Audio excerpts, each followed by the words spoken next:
Russell Madness. He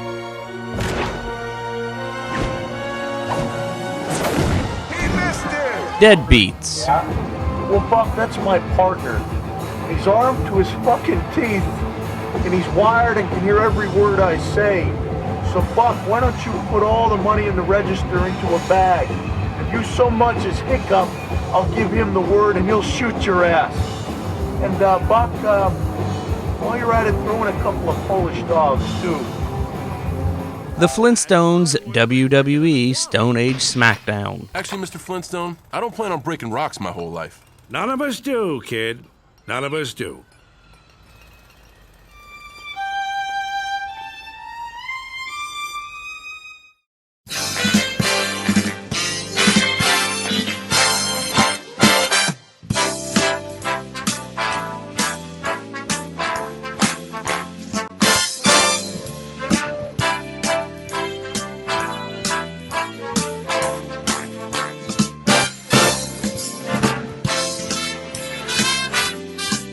Welcome to the new Piledriving Critique. You may remember me, I'm the Master Viewer. Thanks for sticking with me all these years. I've decided to go a bit of a different direction and spicing things up with a new format.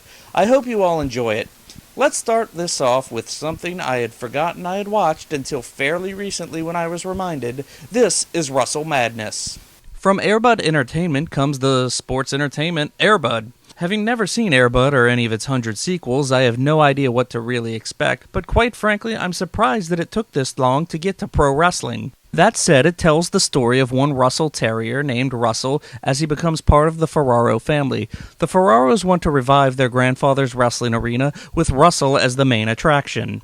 It shouldn't come to anyone's surprise that this film's conflict isn't the strongest. John Ratzenberger plays a rival promoter who's hell-bent on keeping his promotion number one and wants to steal Russell away. But in the end, the film gives us a weak attempt at a moral lesson that family's the best tag team.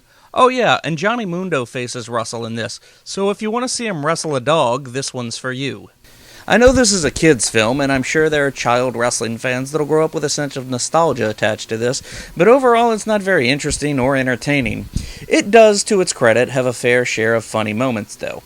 John Ratzenberg, no pun intended, hands it up as the evil wrestling promoter and is a real treat to watch, as are Fred Willard and Charles Robinson as wrestling commentators. But perhaps the only thing that'll live on from this is due to the popularity of internet memes and animated GIFs, you will forever see Johnny Mundo attempting to hit the Starship Pain on a dog. It's available for Netflix instant streaming if you're curious, but I can't give it a real recommendation.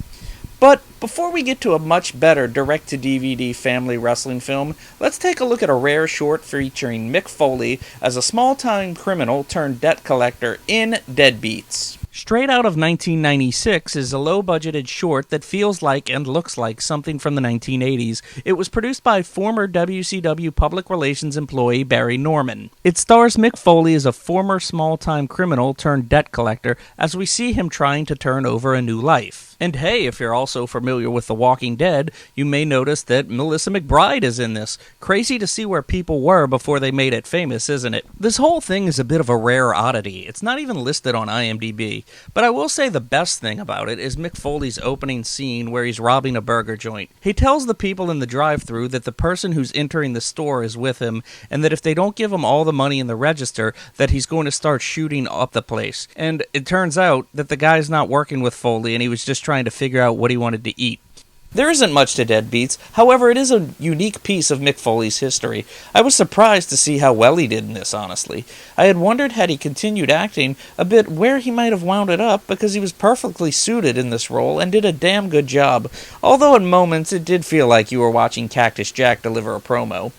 But now it's time for our main event this week. Let's take a look at the first Flintstones animated special in nearly 13 years in this bizarre crossover that is the Flintstones WWE Stone Age Smackdown. After the success of Scooby-Doo WrestleMania Mystery, Warner Bros. Animation and WWE Studios produced another animated feature, this time starring the WWE Superstars and the Flintstones. The story goes a little like this. Fred loses his job and can no longer afford to take his family on vacation.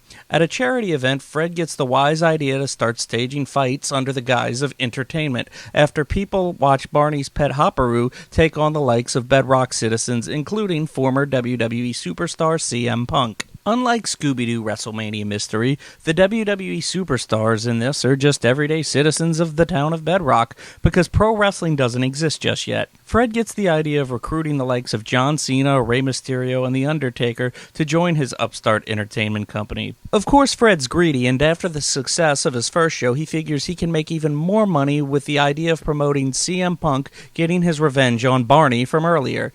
The event is again successful, and Fred winds up selling the promotion and idea for wrestling entertainment to Vince McMahon's great-great-great-great-great-great-grandfather, or whatever, who knows, but that's how the WWE came into existence. Fred Flintstone sold it to some distant relative of Vince McMahon? Who knew?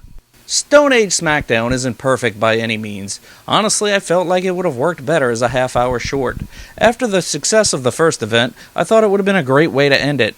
However, the last 20 minutes or so just feel like they were padded on to make it feel longer and be called a movie. But there are some really great performances in this. CM Punk and Mark Henry are an absolute delight, and The Undertaker even gets to show off his rare comedic abilities. Are these things supposed to be this tight? They're creeping up something terrible. That wraps it up for episode 1 of the new Piledriving Critique. Please let me know what you think below in the comments section, or tweet me and follow me on Twitter @MasterViewer. And hey, give us a like on Facebook. We could really use the likes over there. I'll see you October 31st for Horror Mania or Horror Havoc, whatever I might be calling it this year. And remember, this is the Piledriving Critique, where professional wrestling meets pop culture.